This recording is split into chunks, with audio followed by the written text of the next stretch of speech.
Here's how to install our OCAM Bonnet Guard for the BYD Shark 6.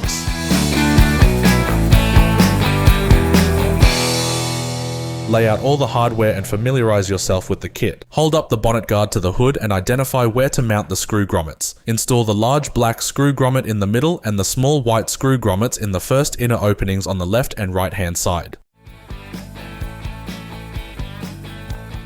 Clean the edge of the bonnet and then install the adhesive foam strips along the edge just above the outer screw seat locations. Apply the paint protection film along the far edges where the bonnet guard clips will sit. Secure the 3 screw points using the included screws and plastic washers with a Phillips head screwdriver.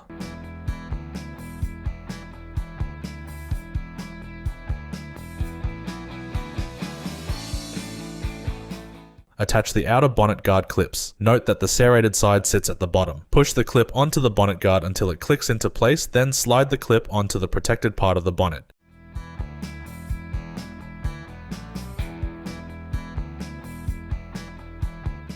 And there you have it, your OCAM Bonnet Guard is installed.